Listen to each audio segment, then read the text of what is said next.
medyo nakipagkwentuhan ako sa inyo kasi maraming mga issue lumalabas at saka syempre, namiss ko makipagkwentuhan sa inyo eh. O, eto. Sa 2025 senatorial election survey ng Publicus Asia Incorporated, hindi nakapagtataka ayon kay Attorney Salvador Panelo. Si Hannah Jane Sancho magbabalita. Hindi nakapagtataka ang pangunguna ni dating Pangulong Rodrigo Duterte sa isinagawang 2025. Yan, focus tayo guys. Oh, pahiram ng tenga nyo. Please listen to me. Focus. Let me repeat that. Focus. Let's focus on PRRD. This is not about you. This is not about me. This is not about the viewers. This is about Duterte. Focus tayo dyan. Okay? So, and I'm proud. Number 1 pa rin siya. Kaya, asahan ninyo. Ang number 1, ano? Ang number 1, ano? Gigibain. So, we expect attacks. Ganun kalakas si PRRD. DDS, focus. Let's focus on PRRD. Senatorial election survey ng Publicus Asia Incorporated. Sinabi ni Attorney Salvador Panelo, masyadong malalim ang iniwang marka ng dating Pangulo sa sambayanang Pilipino. Correct. Ang dami. Ha? Hindi. Kasi kailangan ko diinan to. Ang marka rito, ang totoong issue dito, Duterte. Okay? Wag na tayong pag-ganon-ganon. Ha? Let's major on the major. And let's minor on the minor. Ano ibig sabihin? The main issue, yun ang pukusan natin. Yung minor, kung pwede nga, idura natin yun. Ang main issue dito si Duterte. Calling you all DDS, let's focus. Let's fix our eyes on the price. PRRD. Hindi na tayo nagtataka dyan. Talagang mataas ang rating niya kahit anong takbuhan niya. Pag yan ay tumakbo ng mayor sa Davao City, hands down. Pag tumakbo yung Panalo. Pero, sorry, ayokong mayor siya. Kasi siya, Attorney Panelo, ha? Oh, hindi ko sinisiraan si Attorney Panelo.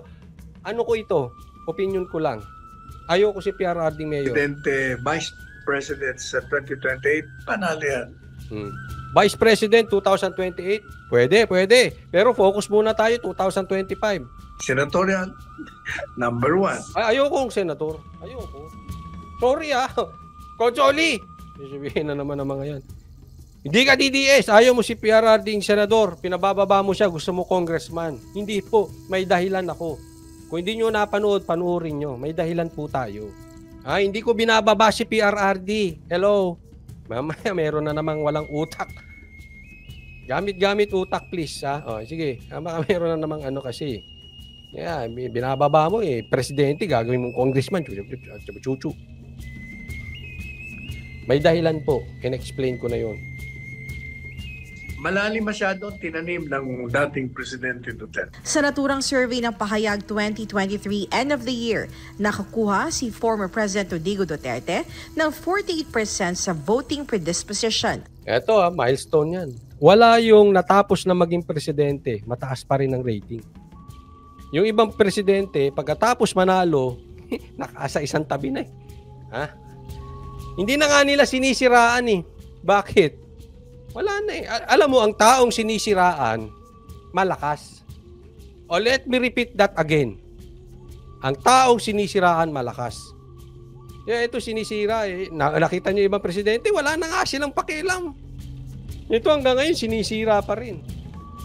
Ang lakas talaga Para sa May 2025... Ayan, bantag for Senator, 2025, correct. Pero alam mo,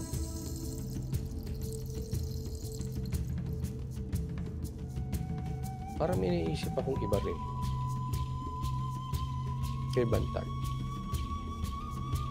Sa isang topic ko na sasabihin. Hindi. Senatorial elections. Sinundan naman ito ni Erwin Tulfo. Baka mamaya ma-misinterpret na naman ako ng tao. Alam mo naman, ang daming kumakalat na fake news ngayon. Alam mo, kung nakikinig man si DG Bantag sa akin, sorry po palagay ko, hindi na dapat tumakbong senador si Bantag. Sa akin lang, ha? Kasi, DG Bantag, dapat mag-congressman ka rin.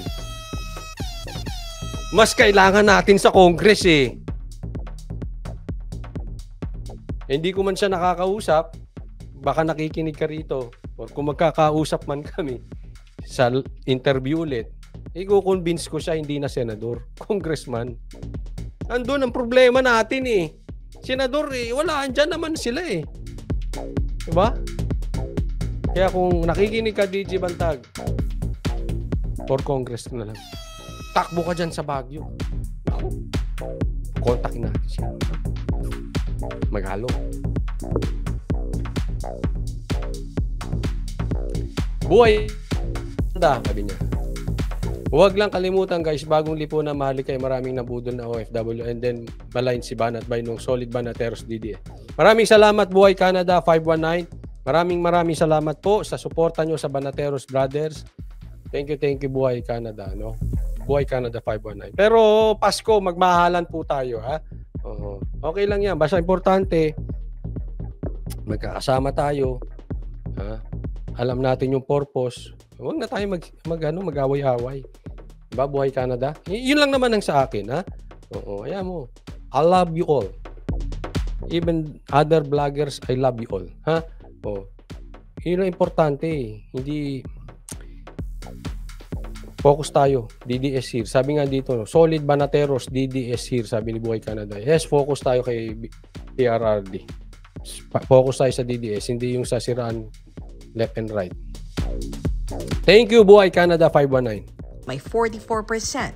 Dr. Willie Ong na may 43%. Senator Bongo na may 40%. At Senator Amy Marcos na may 30%. Senator Amy, sino lang naman? Wala akong sinasabi, ha? Mamaya, mabudol na naman kayo, ha?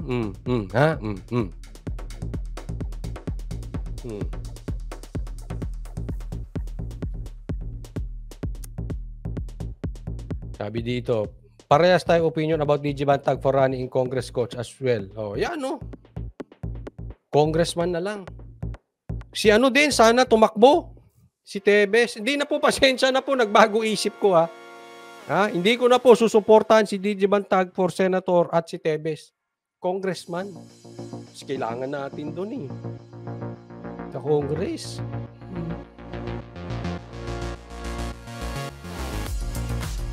Nang may sisilip. May sisilip ng liquidation. Ng budgetan, travel expenses, MOOE, may sisilip. Maganda yun. 38%. Habang pasok rin sa top 12 sina Senator Ronald Bato de la Rosa, Tito Soto, Isko Moreno. Yun! Sorry. Ano mo naman? Nagulat ako. Pero we'll see, ha? Si Isko naman talaga, sure win yan sa Senado. Kaya lang, family first, no? Nirespeto ko siya dyan. Pero we'll see. Kung magbago siya, di good. No? Ping Lacson, Lenny Robredo, Kibo Teodoro, at Sabi dito, Lucky Me. Tama ka dyan, Coach Oli. Focus tayo sa ikakabuti ng taong bayan. Parehas naman na kayo ngayon na pinaglalaban. Kaya nga, focus. Hindi, tsaka ano. Kaya ako hindi nakikipag-ano eh. Hindi nakikipag-away sa mga ano.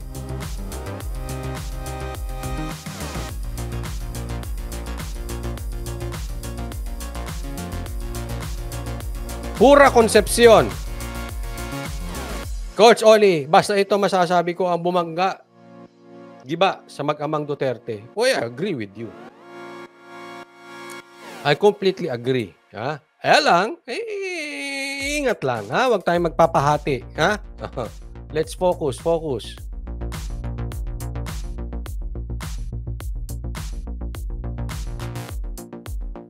Pia Cayetano. Bukod naman sa pangunguna sa voting predisposition, nakakuha rin ang dating Pangulong Duterte ng 59% trust rating. Isinagawa ang naturang survey noong November 29 to December 4, 2023 na may 1,500 adult respondent. Para sa Diyos, Sabi niya, si Banat ba ay malapit kay Tatay Diggs sa kanyan? Oo, correct.